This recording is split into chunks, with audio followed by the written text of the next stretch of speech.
que el Señor dice así: yo conozco tus obras y tu arduo trabajo y paciencia, y que no puedes soportar a los malos, y has probado a los que se dicen ser apóstoles y no lo son, y lo has hallado mentiroso, y has sufrido y has tenido paciencia y has trabajado arduamente por amor de mi nombre y no has desmayado.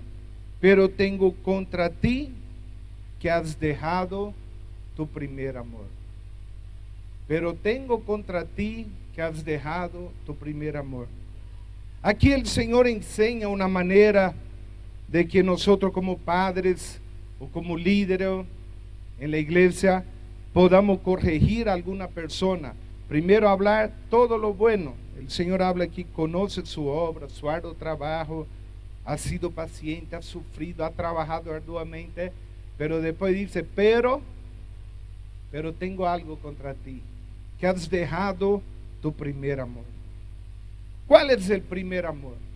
El primer amor es lo que todos nosotros hemos sentido cuando conocimos al Señor. Si yo preguntara, y cuando me gusta preguntar a aquella persona que comenta su conversión, y esa persona, cuando uno pregunta cuál es la diferencia antes y después, hoy día está de moda la doctrina de la prosperidad. Venga el Señor y pare de sufrir. Le quiero decir, en ningún lugar de la Biblia promete eso.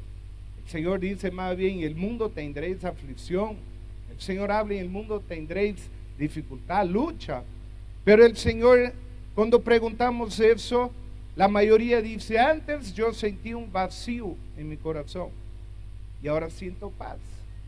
¿Cuántos sentían eso antes de conocer al Señor? Un vacío en su corazón y ahora sienten paz. Y podemos cantar la canción: puedes tener paz en medio de la tormenta. Podemos cantar porque la tormenta puede venir, pero tenemos paz. Y eso es lo mejor para nosotros. Pero hay algo que sucede cuando nosotros recibimos a Jesús en nuestro corazón, recibimos el Espíritu Santo. El fuego arde en nuestro corazón. Y nosotros no nos importa hablar a nadie que somos cristianos, que conocimos al Señor. Yo me acuerdo cuando yo estaba en la universidad y cuando tuve esa experiencia con el Señor, le comento cómo fue.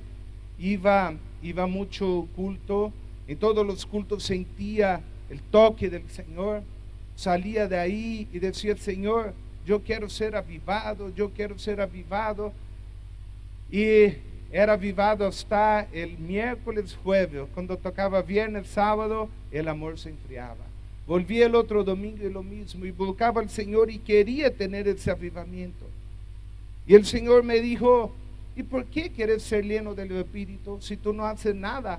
En la época yo iba a la iglesia, ni llevaba mi Biblia. Iba a la iglesia porque mis padres salían de la iglesia el domingo en la mañana y iban a almorzar afuera. Y si yo no iba a la iglesia, tenía que comer sándwich en la casa. No almorzaba. Ellos no volvían a recogerme a la casa. Entonces decía: tengo que ir al culto si quiero comer un fricasé, un churrasco, lo que sea. Iba. Pero un día el Señor me tocó en mi cuarto. Cuando llegué a mi cuarto, yo estaba volviendo de estar con amigos. No estaba en un lugar malo, no estaba en un lugar prohibido, pero yo estaba con amistades que no agradaba al Señor. Y cuando yo volví, el Señor me habló con ese pasaje de Apocalipsis 3, versículo 15, que dice: por cuanto tú eres frío, no eres tibio ni caliente, te vomitaré de mi boca. Yo llegué a mi cuarto llorando, arrepentido, pedí perdón al Señor y le dije que quería ser caliente, que quería ser lleno del Espíritu Santo. Ahí tuve un diálogo con el Señor fue la primera vez que habló literalmente conmigo. De ahí el Señor empezó a inquietarme en buscar hacer algo para Él. Hice una carta al decano de la universidad, le pedí que pudiera ceder una sala de aula para que podamos hacer un grupo de oración en la universidad. Él nos dio un día todos los miércoles repartía 400 invitaciones a los amigos y a veces iba cerca de 30 o más personas de ese grupo de oración. Yo no sabía predicar, era muy tímido para predicar, pero me sentaba ahí y le decía, leía un capítulo, un salmo, oraba por la persona, y cuando alguien preguntaba algo, yo decía, el único sábelo todo es Dios. Y sigo hablando eso todo el tiempo. Aunque estudié teología, todavía digo, el único sábelo todo es Dios. Si hay algo que ustedes quieran saber y yo no lo sé, a la otra semana voy a estudiar y le doy la respuesta. Y la gente iba, buscaba oración. Y me acuerdo que ese fue el primer amor, lo que sentía de hablar a todo el mundo de lo que Dios había hecho en mi vida. Yo no era un drogadito, un borracho, pero el Señor cambió mi interior. Y ahí empecé a predicar el Señor ahí. Pero ¿qué es lo que sucede con la iglesia en general? Con la iglesia en general sucede lo que mi padre siempre dice, que hay muchos cristianos triple S, 3S, salvo, sentado y satisfecho. ¿Por qué? Porque se acomodan. Dice, yo soy salvo, lo demás que me importa. Y se acomodan. Piensa que la iglesia es como una fraternidad. Piensa que la iglesia es solamente el lugar para venir vestido bonito, encontrar con su amigo. La iglesia no es una fraternidad. La iglesia es el lugar donde nosotros nos reunimos. Y además la Biblia dice que no debemos dejar de congregarnos. La Biblia dice que el día de reposo era para santificar y buscar a Dios. Entonces el momento de venir a la iglesia es para sentir la presencia de Dios, buscar la llenura del Espíritu Santo, escuchar la palabra, pero después poder llevar esa palabra hacia afuera. ¿Y sabe cómo el evangelio fue propagado 2000 años atrás? No tenían la Biblia para llevar como desodorante. Tampoco tenían la Biblia, que hoy es muy fácil en aplicativo en su celular, que uno puede, yo todo el tiempo estoy marcando versículos, copiando y mandando a los grupos de WhatsApp. No tenían eso. ¿Cómo crees tú que el evangelio se propagó 2000 años atrás? Ellos oían, iban y hablaban. Ellos oían la palabra, iban y replicaban la palabra. Yo conozco una historia de los cristianos de China, que ellos reciben una Biblia y la rompen totalmente en pedazos. Y esa hoja de la Biblia la reparten entre ellos. Y uno vuelve a la otra semana e intercambia una página con la otra página, porque es prohibida la Biblia. De ahí en Corea del Norte también. Nosotros vemos cuál es el primer amor. Ese primer amor debe ser el deseo de cada uno a ver y predicar la palabra del Señor a otras. Romanos 10, versículo 13, dice, porque todo aquel que invocar el nombre del Señor será salvo. ¿Cómo pues invocarán a aquel en cual no han creído? ¿Y cómo creerán en aquel de quien no han oído? ¿Y cómo irán sin haber quien les predique? ¿Y cómo predicarán si no fueren enviados? Como está escrito, cuán hermosos son los pies de los que anuncian la paz, de los que anuncian buenas nuevas. Cuán hermosos son aquellos que anuncian la paz, que anuncian buenas nuevas. Para mí, lo que más me motiva es que me llamen a predicar en algún lugar, que el evangelio es escaso. Nosotros como iglesia tenemos una obra, y tú tienes que saber eso, en un pueblo que no hay ninguna otra iglesia evangélica, y en un pueblo que se llama San Luis. Hace como 2 años atrás había ido a la obra misionera, que está como 18 kilómetros de ahí, y en aquel pueblo yo sentí en mi corazón de volver por otro camino. Y le dije al misionero, ¿qué tal si volvemos por el otro camino? Y él me dijo, no, ese camino está muy feo. Yo le dije, ¿acaso no estamos en un 4x4? Sí, le dije, vamos. Llegamos al pueblo, ahí en la plaza preguntamos por un señor que era el encargado de la radio del pueblo, se llama Cristóbal. Y Y él miró y dijo, ¿ustedes son cristianos? ¿Son misioneros? Sí, le hemos dicho. ¿Por qué? Porque aquí hay un colegio muy grande y necesitamos que enseñen la Biblia. Y yo me quedé feliz, le miré y le dije, ¿tú eres evangélico? No, me dice. Entonces, ¿tú eres católico? No, me dice. Ni evangélico ni católico. ¿Y por qué dice que vengamos a enseñar la Biblia? Porque se necesita. Se necesita. Y cuando 2 meses después firmamos un convenio con el subalcalde para enseñar en ese colegio, tuvimos casi un año haciendo turno, una vez por semana, iba uno, después otro, sin fallar, enseñando la palabra. Y las primeras veces que nos encontramos ahí, la primera vez la clase que dura 1 hora y 20 minutos. 1 hora y 20 minutos son 80 minutos de clase, son 2 clases seguidas. 80 minutos es el tiempo de 2 predicaciones. Imagínense usted llegar aquí y escuchar una predicación de 80 minutos. Cuando pasa de los 40 minutos de aquí, yo puedo ver mucha gente mirando su reloj, porque es hora de terminar. Pero fue 80 minutos hablando solamente del Señor, de la Biblia. Y le preguntábamos, respondíamos, preguntábamos, respondíamos. Cuando sonó el timbre, eran las 12:20. Sonó el timbre y preguntamos, ¿y el timbre? ¿Para qué? Para ir a almorzar. Bueno, pueden ir a almorzar. Y todo el curso quedaron y dijeron, un poquito más, un poquito más. Eso es personas que tienen hambre. Yo les pregunto, ¿cómo sería si tú vinieras al culto y dijeras un poquito más? Pero muchas veces es mejor salir y estar afuera hablando de la vida de otro, o simplemente charlando cosas agradables, o ir a su casa, mirar Facebook, WhatsApp, una película. Un poquito más, dice la persona que tiene hambre del Señor. En otra ocasión estaba enseñando acerca de como 20 alumnos y pasó 10 o 15 minutos de la clase y tocaron en la puerta y dijeron así, profe, el profesor de matemática nos dio tarea y nos liberó. ¿Será que podemos entrar para escuchar de Dios?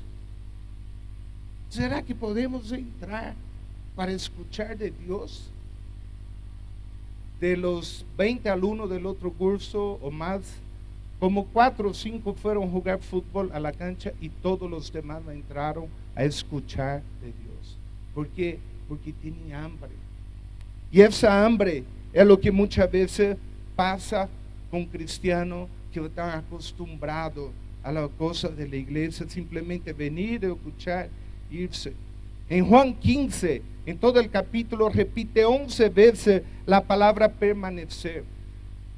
Repite 11 veces que debemos permanecer en Él. Pero cuando nosotros resumimos el por qué permanecer, el Señor dice así que Él es la vid verdadera. Hace algunas semanas atrás, un mes, un poco más atrás, yo pude conocer un sembradío nuevo de uvas de un amigo. Y él le explicó cómo se siembra, cómo hay que podar, cómo tiene que salir como 4 ramas, una para acá, otra para otro lado, y todo el proceso, y me encantó mucho. Y aquí en San Juan 15 también el Señor habla así, ¿no? Versículo 2, todo pámpano que en mí no lleva fruto lo quitará, y todo aquel que lleva fruto lo limpiará para que lleve más fruto. Nosotros vemos el enfoque central de San Juan 15. Primeramente dice permanecer, porque repite 11 veces esa palabra permanecer. La segunda palabra que se usa mucho es producir fruto, producir fruto, producir fruto. Y aquí dice el Señor que aquel que no lleva fruto sería quitado, y aquel que lleva fruto sería limpiado para que lleve más fruto. Nosotros vemos que el Señor está hablando que hay 2 clases de gajos, 2 clases de cristianos en la iglesia. Un tipo de cristiano que no lleva fruto y otro tipo de cristiano que produce fruto. Nosotros vemos que el Señor habla muy fuerte acerca de la importancia de producir fruto para Él. Nosotros vemos que el Señor habla y continúa hablando así en el versículo 8. En esto es glorificado mi Padre, en que llevéis mucho fruto y seáis así mis discípulos. El Señor dice que llevemos mucho fruto y que seamos así sus discípulos. El Señor sigue hablando aquí en el versículo 15. Si después tú puedes leer en tu casa todo el capítulo del 1 al 17.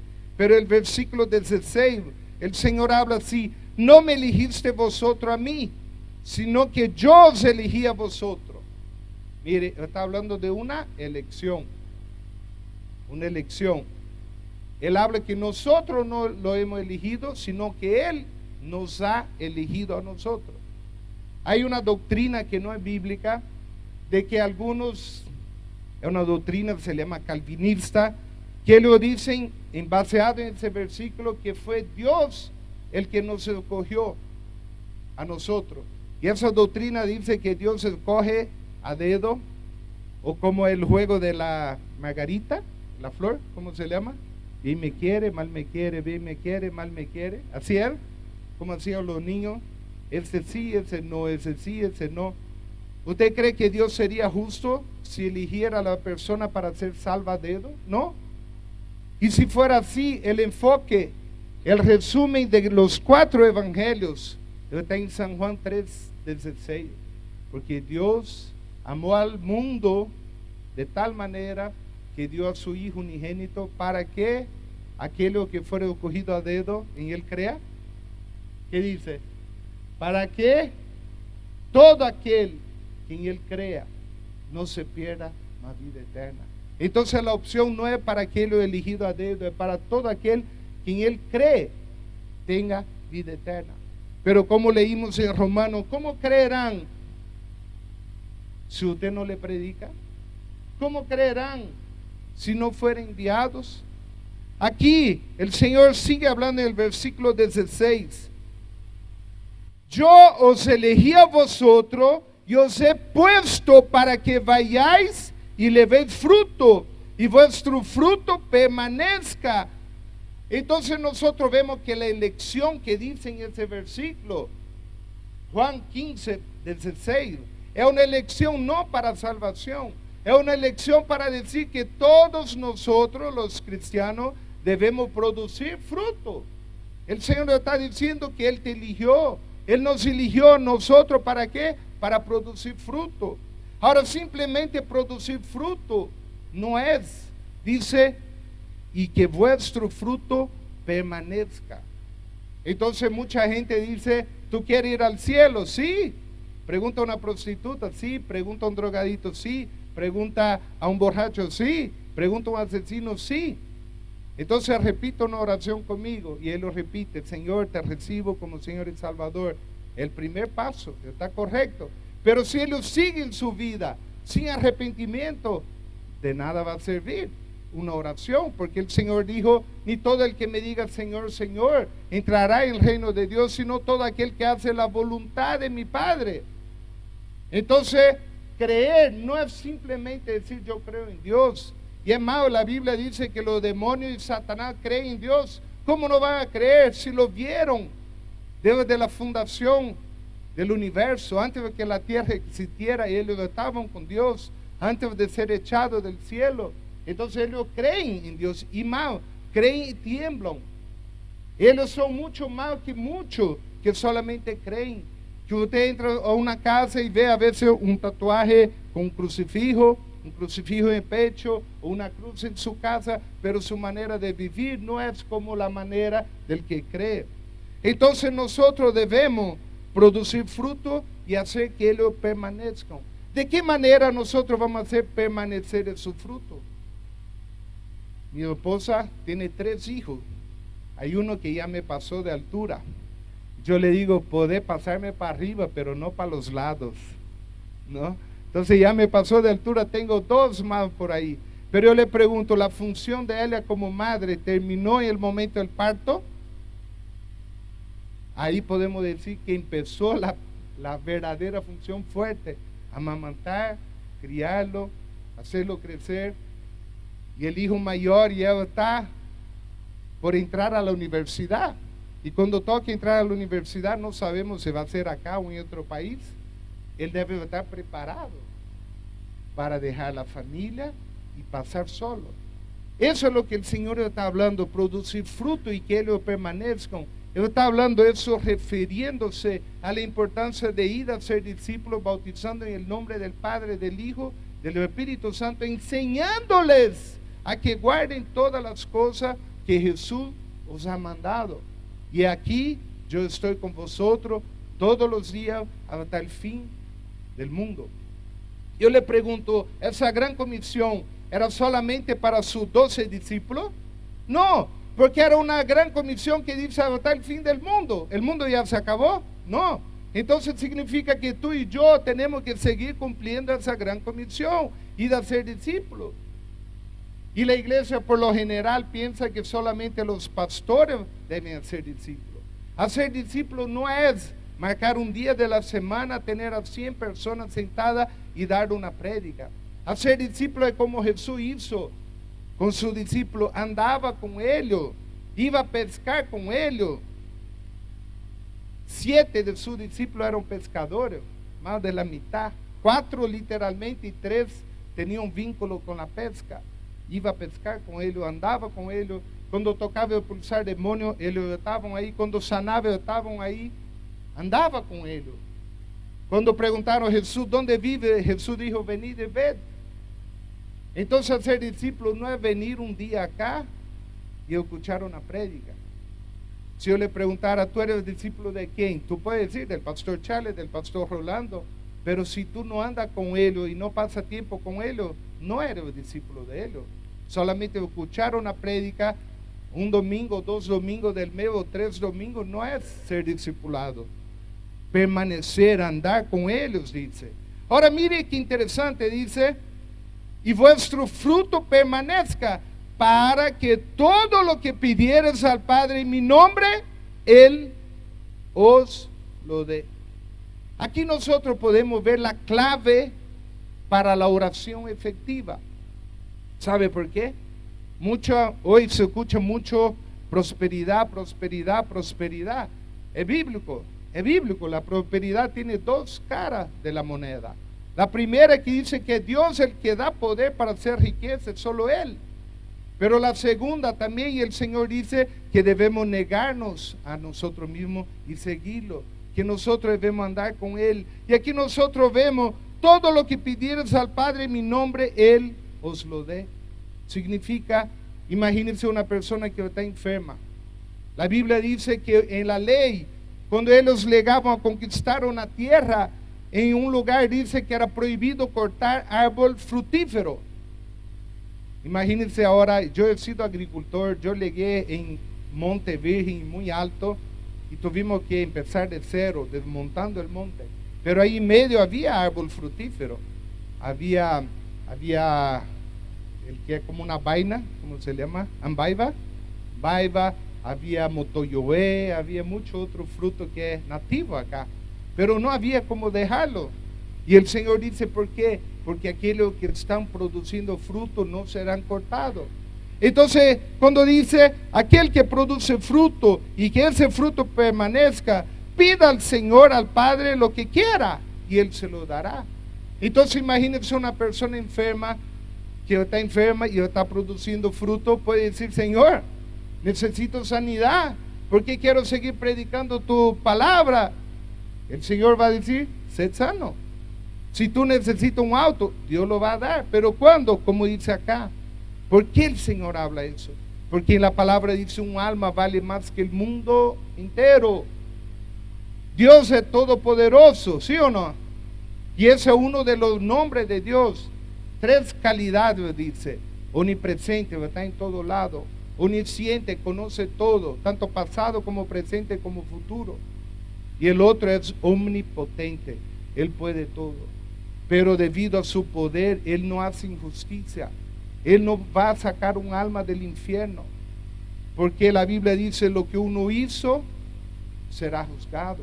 Entonces por eso debemos predicar a esa persona antes de que mueran. Tú puedes leer la Biblia de tapa a tapa o de tapa a mapa, como dice, no vas a encontrar la palabra purgatorio. Si tú fueras a pagar tu pecado en el infierno, ¿por qué crees que Jesús vendría a morir por ti y por mí? Él ya pagó tus pecados, Él ya pagó mis pecados. Nosotros no necesitamos ir a un purgatorio a pagar nuestro pecado, porque Él ya lo hizo. ¿Cuántos pueden decir amén?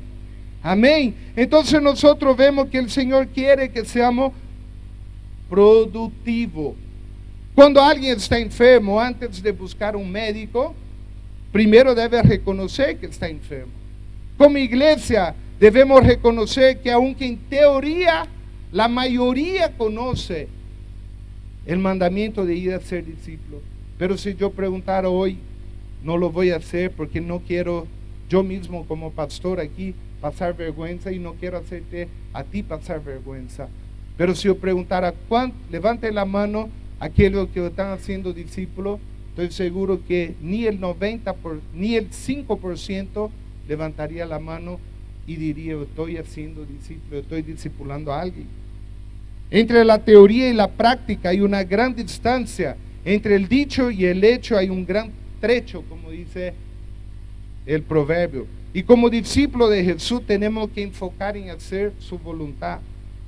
Billy Graham una vez dijo, la Biblia no manda que los pecadores procuren la iglesia. Les voy a repetir, Billy Graham, el gran evangelista, dice, la Biblia no manda que los pecadores busquen a las iglesias, mas ordena que la iglesia salga en busca de los pecadores. La Biblia no manda que ellos busquen a las iglesias. La Biblia ordena que nosotros salgamos. Cuando habla id, es id. Allá, no dice tráiganlos acá. Amén. Entonces Dios quiere que su rostro sea reflejado en nosotros. En número 6 dice así, Jehová haga resplandecer su rostro sobre ti. Dios es glorificado ¿cuándo? Cuando producimos fruto, como dice en San Juan 15:8. En eso es glorificado mi Padre, en que le veis mucho fruto y seáis así mis discípulos. Los discípulos de Jesús deben producir fruto. Amén. Amén. Entonces debemos producir fruto para el Señor. En Mateos 21, versículo 18 al 20, el Señor ve una higuera estéril. Y cuando ve la higuera estéril y busca fruto en ella y no lo encuentra, el Señor maldice a la higuera. Y al otro día, cuando estaban pasando por ahí, estaba totalmente seca. Pero nosotros vemos en Lucas 13, y quiero que abra su Biblia en Lucas, capítulo 13, del versículo 6 al 9. Aquí hay otra palabra acerca de una higuera.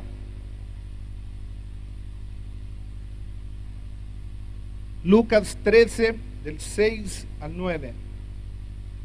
Dice, parábola de la higuera estéril. Dijo también esa parábola, tenía un hombre una higuera plantada en su viña, y vino a buscar fruto en ella, y no lo halló. Y dijo al viñador, he aquí hace 3 años que vengo a buscar fruto en esta higuera, y no lo hallo. Córtala. ¿Para qué inutiliza también la tierra? Imagínense, el dueño de la higuera llega y 3 años seguidos va y ve una higuera y no hay fruto, y no hay fruto, y no hay fruto, y no hay fruto. Y luego un momento se molesta y llama al cuidante y dice, ¿sabe qué?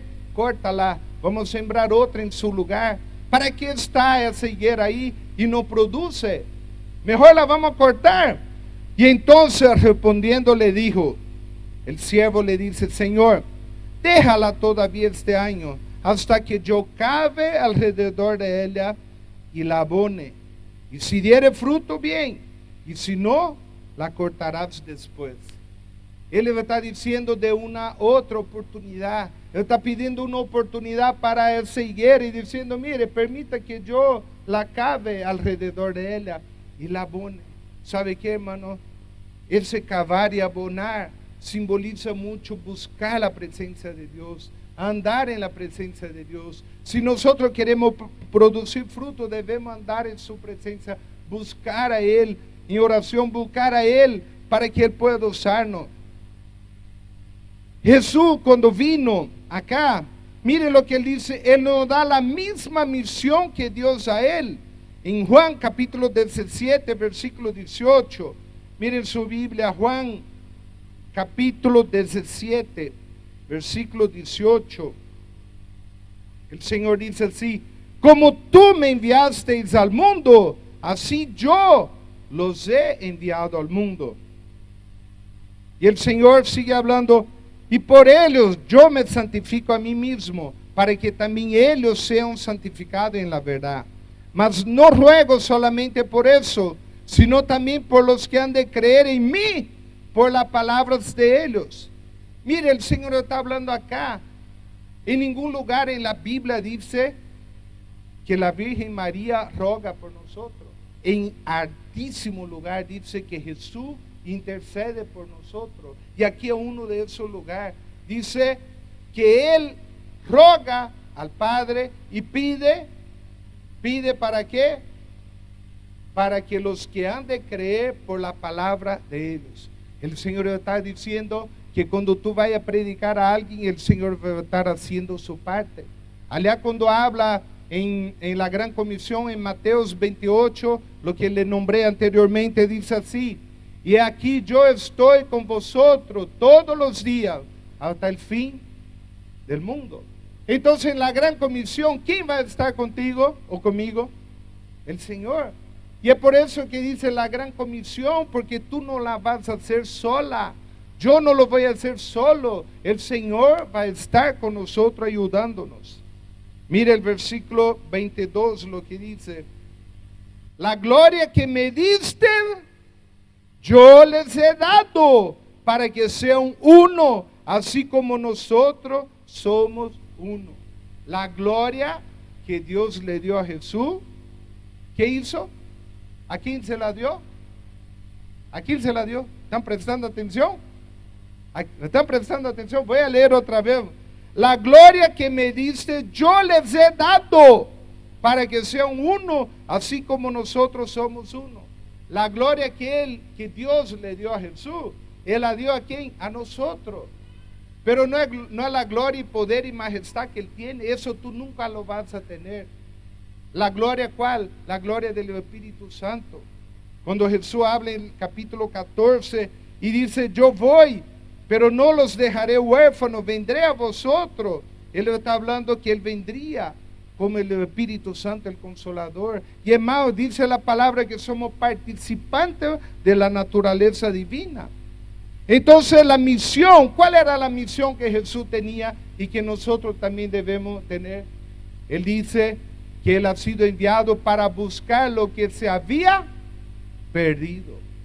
Y Él dijo: los sanos no necesitan de médico, los enfermos necesitan de médico. Y hoy día, ¿qué es lo que sucede? Aquella gran comisión que había de que todos los cristianos tenían que compartir la palabra del Señor, hoy día cambió así: dame tu ofrenda y yo voy a predicar en tu lugar. Y muchas personas lo creen. Muchas personas dicen: voy a dar mi ofrenda a ese gran predicador, él va a hacer una campaña, va a juntar a 40,000 personas en el estadio y yo cumplí con mi misión. Ahora, terminando esa campaña, si ahí en una campaña de esa 1,000, 2,000, 3,000 personas aceptan al Señor, quiero ver qué es lo que sucede después.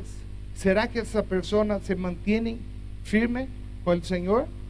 Lo va a mantener si alguien la acompaña. Si no, es lo mismo que una madre al tener su hijo, al primer día de nacido lo deje ahí botado en medio al monte, a menos que el Señor mande una loba a darle pecho, o una mona como la que hizo con Tarzán, a darle leche de su pecho, o una loba como hizo con Remo y Rómulo, que no se sabe si es verdad, supongo que es leyenda.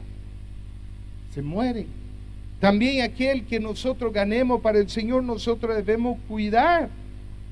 Para producir fruto debemos ser participantes de la naturaleza divina. Ojo, ¿cómo yo puedo participar de la naturaleza divina? Antes de leer eso, quiero que leamos San Juan capítulo 14. Tú no lo tienes ahí en el renuevo, pero San Juan 14 dice así, versículo 15: si me amáis, guardad mis mandamientos, y yo rogaré al Padre, os dará otro consolador, para que esté con vosotros para siempre. ¿Quién es ese consolador? El Espíritu de verdad, al cual el mundo no puede recibir, porque no le ve ni le conoce, pero vosotros le conocéis, porque mora con vosotros y estará en vosotros. En inglés dice insight, ¿está bien? No hablo inglés, pero creo que está bien. Inside es como ese vaso adentro, esa agua adentro del vaso. A veces cuando llegamos a la casa de algún amigo y le pregunto, ¿me puede dar un vaso de agua? Y me dice, no tengo. Oye, no sea malo, dame un vaso de agua. No tengo. ¿Por qué? Tengo un vaso de vidrio con agua, ¿te sirve? Vaso de agua no lo tengo. Tengo un vaso de plástico, de vidrio o de porcelana con agua adentro. ¿Eso te sirve? Sirve. Bueno, no se ha fregado, le digo. Dame agua y se acabó. No importa en lo que sea. Nosotros debemos tener el Espíritu Santo y eso es un privilegio para nosotros. Y él dice así, San Juan 14, 18, no os dejaré huérfanos, vendré a vosotros. Y él sigue hablando así, versículo 23. Respondió Jesús y le dijo, el que me ama, mi palabra guardará, y mi Padre le amará, y vendremos a él y haremos morada con él. Yo le pregunto, ¿vendremos? ¿Es palabra singular o plural? ¿Quién es bueno de gramática? Plural. Vendremos a él y haremos morada con él. ¿Qué significa eso? Tú eres el templo del Espíritu Santo. 1 Corintios 3:16. El Espíritu Santo habita en nosotros. Él vendría a nosotros, habitaría en nosotros. Cuando habla vendremos a él, muchos dicen, acepta a Jesús hoy, después acepta el Espíritu Santo. Y cuando se muera vas a tener a Dios. Jesús, el Espíritu Santo y Dios son uno. Él está con nosotros, pero Él está en la figura del Espíritu Santo. El Espíritu Santo mora en nosotros. ¿O no sabéis que soy templo de Dios y que el Espíritu de Dios mora en vosotros? Amén. ¿Cuántos pueden decir amén? ¿Cuántos son templos del Espíritu Santo? Amén. Amén. Él vive en nosotros. Ahora miren 2 Pedro, ahí está mal creo, está 1 Pedro, pero si tú puedes corregir, es 2 Pedro, capítulo 1. 2 Pedro está casi al final, entre Génesis y Apocalipsis. ¿Lo pueden ubicar? 2 Pedro está entre Génesis y Apocalipsis, fácil de ubicarlo. 2 Pedro, un poquito antes de Apocalipsis, capítulo 2. 2 Pedro, capítulo 2, versículo 3. 2 Pedro 1, 3. Como todas las cosas que pertenecen a la vida y a la piedad, dice, aquí dice, nos ha sido dada por su divino poder, mediante el conocimiento de aquel que nos llamó por su gloria y excelencia, por medio de las cuales nos ha dado preciosa y grandísima promesa, para que por ella legase a ser participante de la naturaleza divina. ¿Cómo tú puedes ser participante de la naturaleza divina? Teniendo el Espíritu Santo. Significa tú puedes ser parte de la naturaleza de Dios. Pero aquí dice requisito, habiendo huido de la corrupción. Versículo 5 dice, vosotros también poniendo toda diligencia, por eso mismo añadí a vuestra fe virtud, a la virtud conocimiento, al conocimiento dominio propio, al dominio propio paciencia, a la paciencia piedad, a la piedad afecto fraternal, al afecto fraternal amor, porque si esa cosa está en vosotros y abundan, no os dejarán estar ociosos ni sin fruto en cuanto al conocimiento de nuestro Señor Jesús. Pero el que no tiene esa cosa, tiene la vista muy corta, es ciego, habiendo olvidado la purificación de su antiguo pecado. Entonces el Señor habla aquí de que nosotros debemos buscar el crecimiento espiritual y debemos, como dice acá, si tenemos toda esa lista, conocimiento, amor, dominio propio, paciencia, afecto fraternal, amor, dice, vamos a poder producir fruto. Amén. Y el versículo 4 dice, ser participante de la naturaleza divina. Cuando nosotros vemos en 1 Corintios 12, 13 y 14, habla que el Espíritu Santo se mueve en diferentes áreas. Algunos con sanidad, otros con predicación de la palabra, otros con don de milagro, otros con muchas cosas.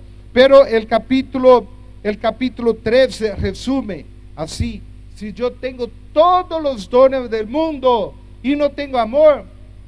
Hay una canción de Sofía que canta, me encanta: si no tengo amor, nada soy.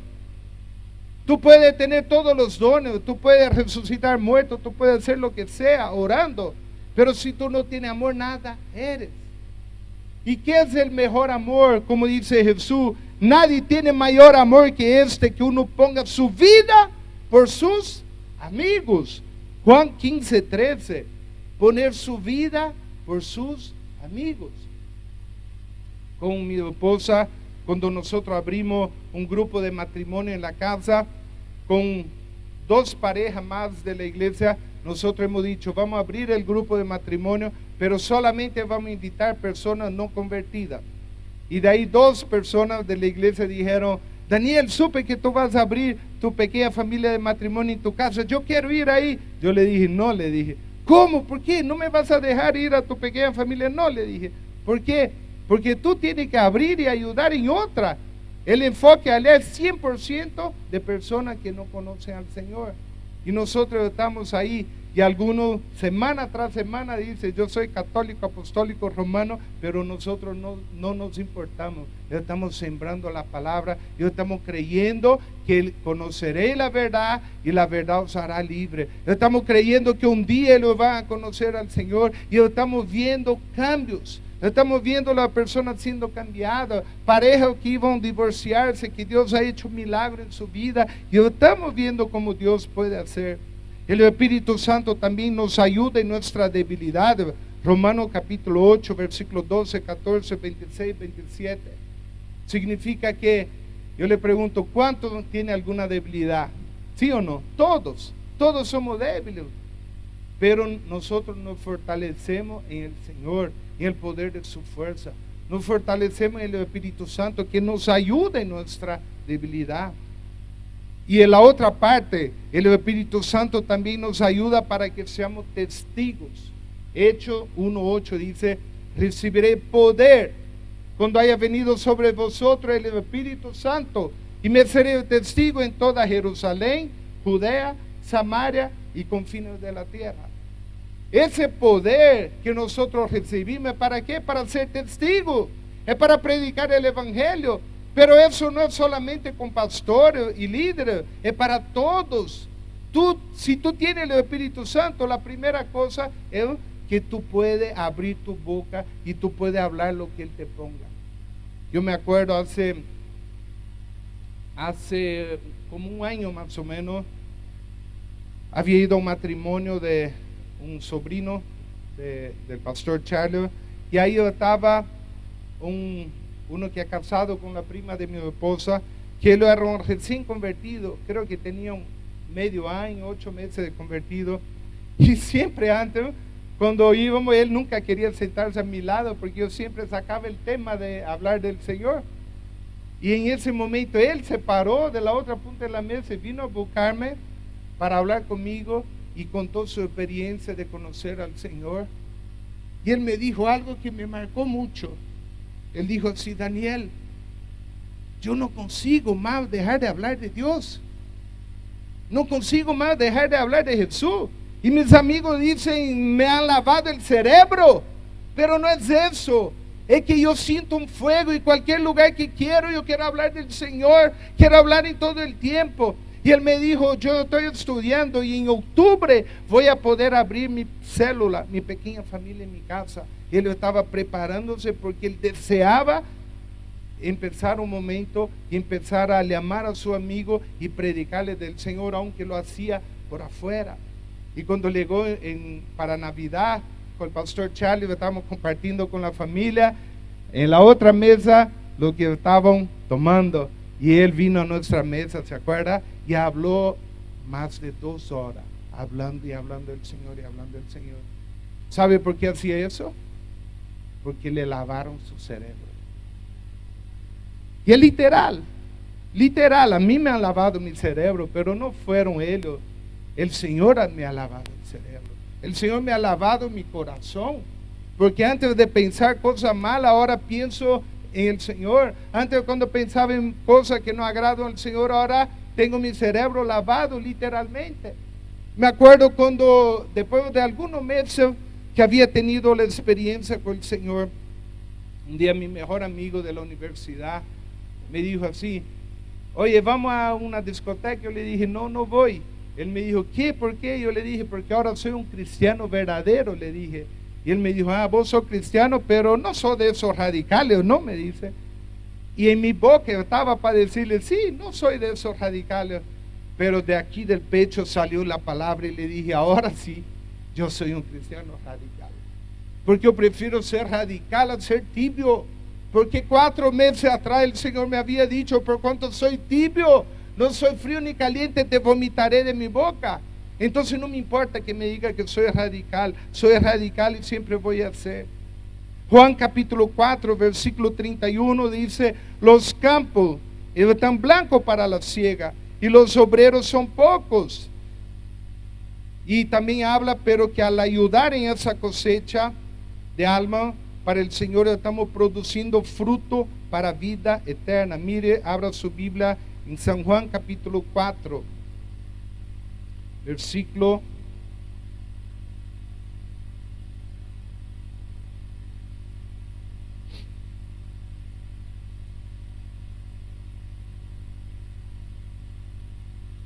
35. San Juan capítulo 4, versículo 35. Dice, ¿no decís vosotros, aún falta 4 meses para que llegue la siega? Y aquí, yo digo, alzad vuestros ojos y mirad los campos, porque ya están blancos para la siega. Y el que ciega recibe, ¿qué?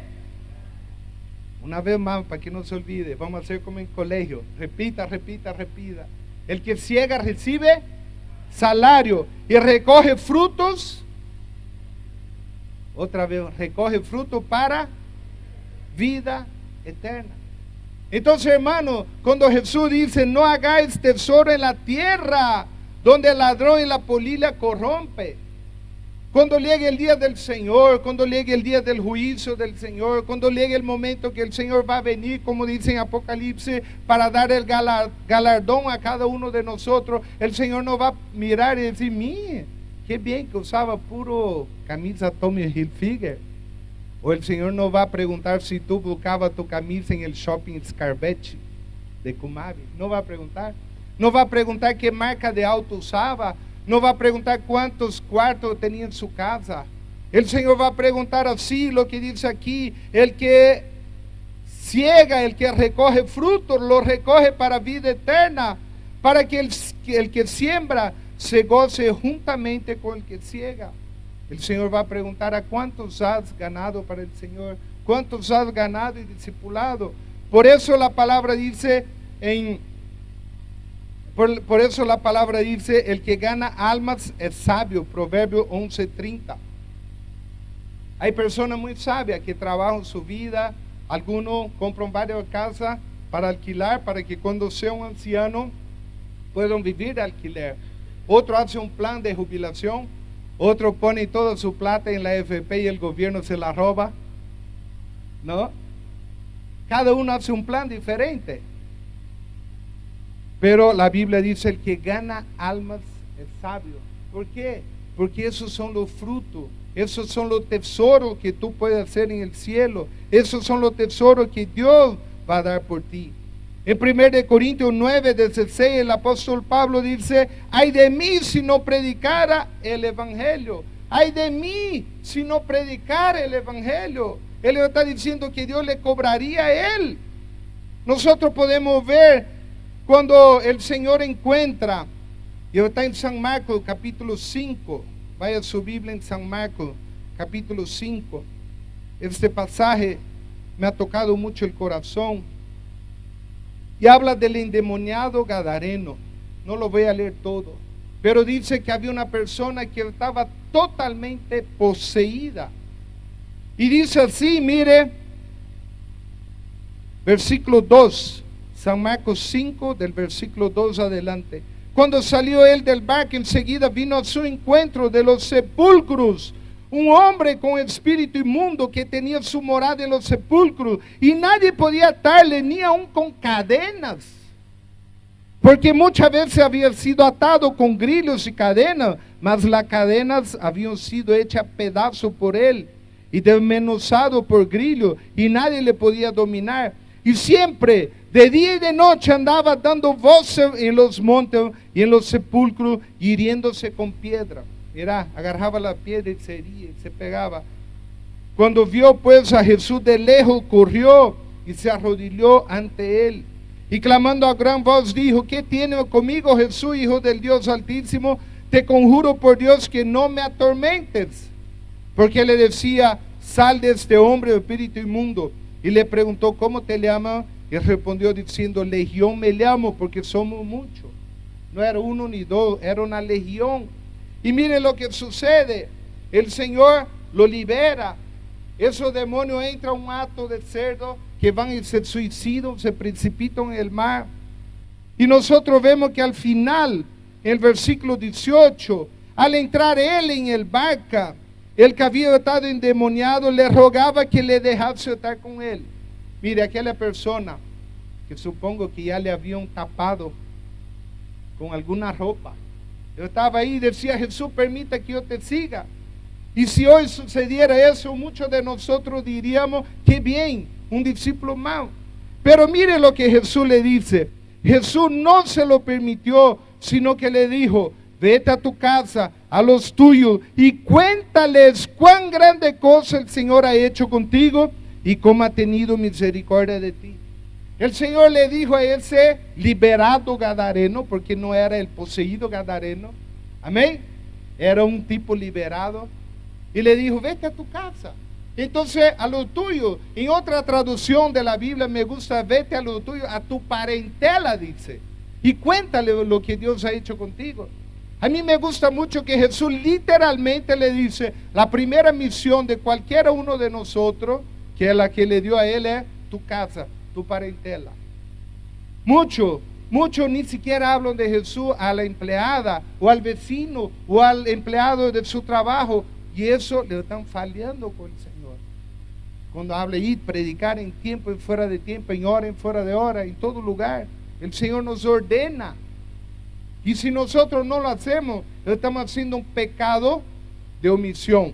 Yo digo pecado para que tú entiendas, pero no es un pecado que te va a llevar al infierno. No es como los testigos de Jehová y mormones, que los obligan a ir con una camisa blanca y corbata. Si no lo hacen, no tienen salvación. No.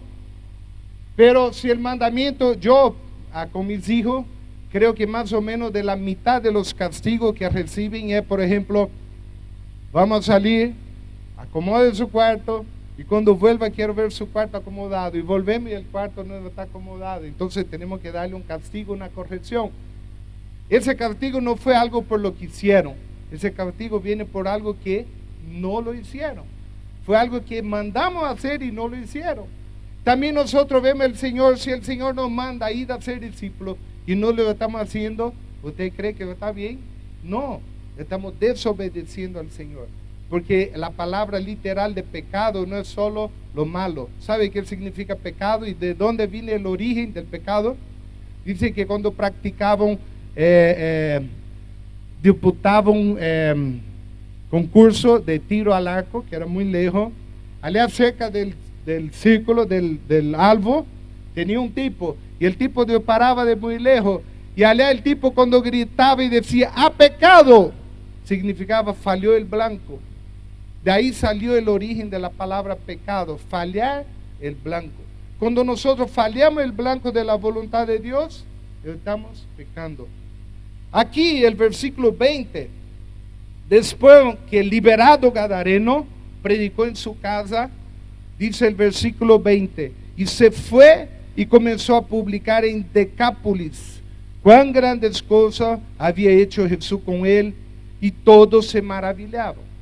Yo cuando preparé ese tema que ya prediqué así rápido otra vez, yo lo puse en internet, Decápolis, en Google, y me salió conjunto de 10 grandes ciudades. Deca viene de 10, polio viene de metrópoli, de grandes ciudades.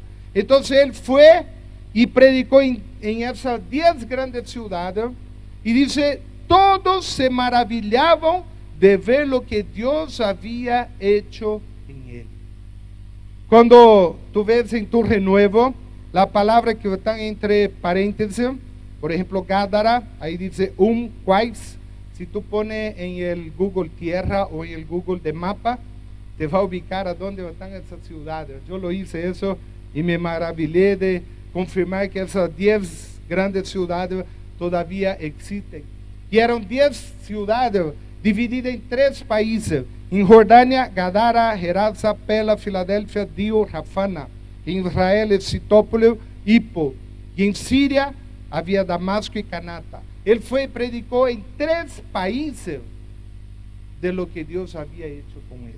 Amén. Entonces, hermanos, nosotros debemos buscar y entender, quizás tú no has sido un endemoniado como él.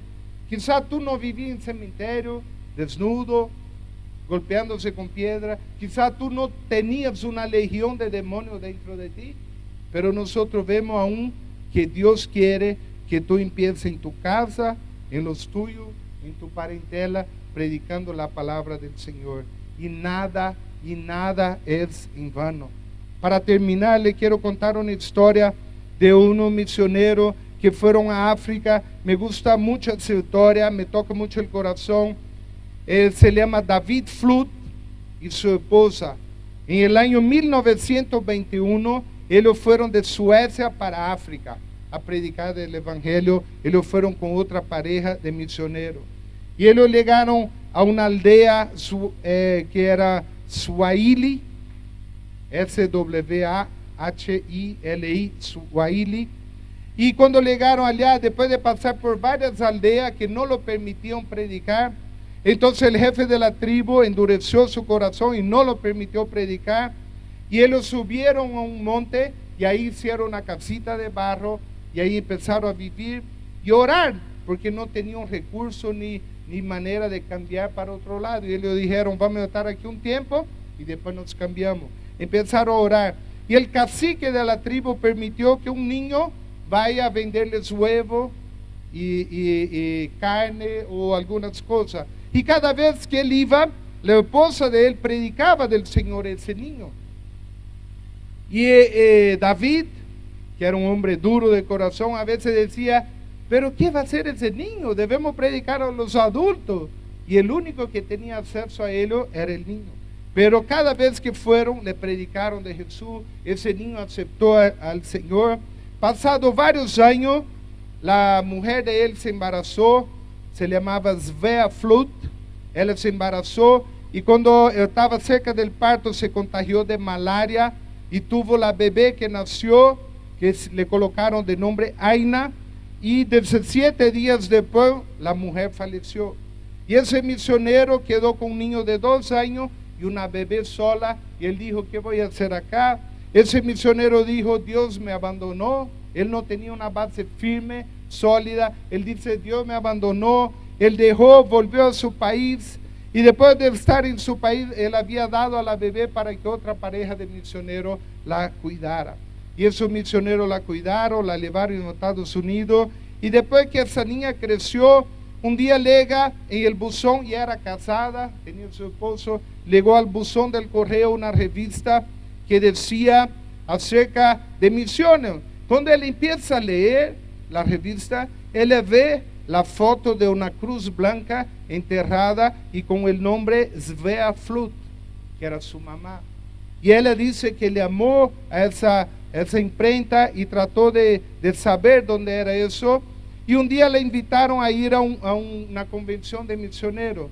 En esa convención de misioneros llegó un hombre que estaba ahí y la conoció y dijo: yo tengo el placer de conocerte. Y él le dijo: ¿por qué?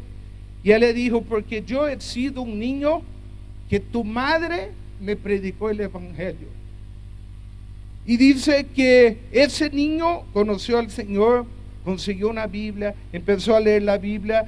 Después de un tiempo pidió permiso al cacique de fundar una escuela y empezó a enseñar la palabra de Dios. Y la historia un poco larga, pero solo en esa tribu, en ese pueblo, más de 600 personas conocieron al Señor y fueron discipuladas por aquel niño que ya había crecido. Y después nosotros podemos ver, después de un tiempo, ya había más de 100,000 personas que habían sido ganadas por el Señor de los discípulos que salieron de aquel niño. Y aparte de 100,000 creyentes bautizados, ellos tenían 32 estaciones misioneras en África. Ellos tenían un hospital con 120 camas, varias escuelas cristianas, y las iglesias sumadas en total tenían 100,000 cristianos bautizados. Y cuando fueron, llevaron a la muchacha, a la señora, la hija de la misionera, llegó allá, la llevaron a la aldea, le llevaron al lugar donde ella nació. Yo estaba enterrado, donde su madre estaba enterrada, había una cruz blanca que decía el nombre Svea Flut, 1896-1923. Yo estaba escrito un versículo que es de Salmo 126, versículo 5. Lo que sembraron con lágrimas, con regocijo segarán. Y hermano, cuando hablamos del final de los tiempos, en Mateo 24, versículo 14 dice: y predicad el evangelio a todas las naciones. No dice solo a todos los países. ¿Cuántas naciones tiene Bolivia? 36 naciones reconocidas. Yo cuando conocí esa historia, yo tengo en mi Biblia, en mi celular tengo la Biblia, y yo puedo acceder a esa Biblia en 1228 idiomas. Aquí. De Bolivia ya sería al guaraní, al quechua, al aymara, al español, al mojeño de Trinidad. Hay otro idioma también hay como cerca de 10 idiomas de Bolivia que podemos acceder. Cuando yo conocí la historia esa de ese misionero, también lo puse el nombre de la tribu en el celular. Y mire, quiero que tú escuches aquí, está en San Juan 3:16, que está en audio. Y aparte de audio, tiene la Biblia también que pueden escuchar a donde estén. Jina lake Nikodemu. Siku moja Nikodemu alimwendea Yesu usiku, akamwambia, Rabi, tunajua kwamba wewe ni mwalimu uliyetumwa na Mungu, maana hakuna mtu awezaye kufanya. Bueno, quedó la Biblia traducida en ese idioma donde pensaron que un niño no era nada. Yo quiero que tú te pongas de pie en ese momento y quiero orar al Señor. Quiero pedir que Él pueda tocar su vida. Quizá tú puedas pensar: no soy nadie, ¿quién soy yo? Yo no conozco, no sé predicar. Pero yo estoy seguro que Dios te puede usar. Yo estoy seguro que Dios te puede usar. Simplemente cuando tú digas, como dijo el profeta Ezequiel: Señor, heme aquí, envíame a mí. Tus palabras sean bien. Hermano, no tenga miedo. Dios te va a usar. Si Dios usó ese niño para levantar a más de 100,000 personas ganadas para Cristo, ¿quién eres tú para tener miedo de disponerte delante del Señor? No le estamos invitando para que tú vayas a China o a África como misionero. Le estamos invitando a que tú puedas capacitarse para empezar a ganar y discipular tus parientes, tus amigos para el Señor. Oh Padre amado, te quiero pedir en ese momento, Señor, que tú puedas tocar el corazón de tu pueblo. Levanta tu pueblo, Señor. Levanta tu ejército, Señor, para que puedan ser llenados con el Espíritu Santo en ese momento, para que puedan, Señor, enfocarse, Señor, en ganar vida para ti, Señor. Quiero invitar a aquellos que quieran recibir un toque del Espíritu Santo, que puedan pasar adelante ahora. Nosotros vamos a estar orando por tu vida. Si hay alguno que quiere que ore por sanidad también, si hay alguno con problema familiar, también queremos invitar a que pasen adelante en ese momento.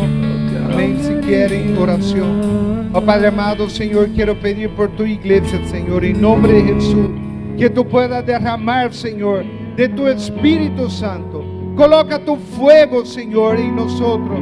Coloca tu fuego en nuestro corazón, oh Padre, para que podamos ser llenos del Espíritu Santo, para que podamos ser capacitados por ti para hacer la gran comisión. En nombre de Jesús, Señor, te pedimos, en nombre de Jesús, en nombre de Jesús.